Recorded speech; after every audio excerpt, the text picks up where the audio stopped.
நான் ஒருத்தி இருக்கிறேன். ஞாபகம் இருக்குதா உனக்கு? என்னடா நினைச்சு நிக்கிற நீ? நான் உங்கூட தானே வாழ்ந்து நிக்கிறேன். நீ ஒன்னும் என்ன கொஞ்சம் கீக்க வேணாம். என் கூட மூஞ்சி கொத்த பேசு.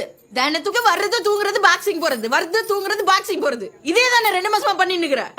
இந்த துணி நீ பாக்கணும் தானே நான் கட்டுறேன். இந்த பூவு பொட்டு எல்லாம். ஆனா நீ ஒன்னத்தையும் பார்க்க மாட்டல. மகனை இன்னைக்கு மட்டும் நீ வெளில போன. நான் கபிலே வாத்தியார் காத்துக்கிறாருப்பா. இந்த பாருண்ணா, கபில வரமாட்டா. கிளம்புனா நீ. மீராண்ணா நீ கிளம்பு, நான் வரேன். மன்சார சொல்லு.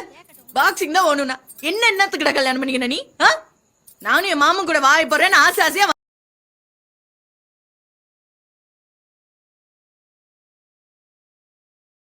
என்னத்தா காப்பி எல்லாம் நோதல்ல போட்டு கொடுத்துருக்கேன். அப்பனுக்கு அடி சரியா அவ்வளவுதாண்ணா. என்னப்பா பேசுற? வந்திருக்கிறது என் புருஷன். வந்த மனுஷனை வெளியே போய் சொல்றியா? அதெல்லாம் என்னால முடியாது. நீ தானே பிடிச்சு கட்டி வச்ச. சட்டையை பிடிச்ச கேளு எதுக்கே அடிச்சேன்னு. அதை விட்டு போட்டு என்கிட்ட எல்லாம் சொல்லாத. இந்தாருப்பா, நீ எனக்கு கண்ணு மாதிரி, அவர் எனக்கு கை மாதிரி.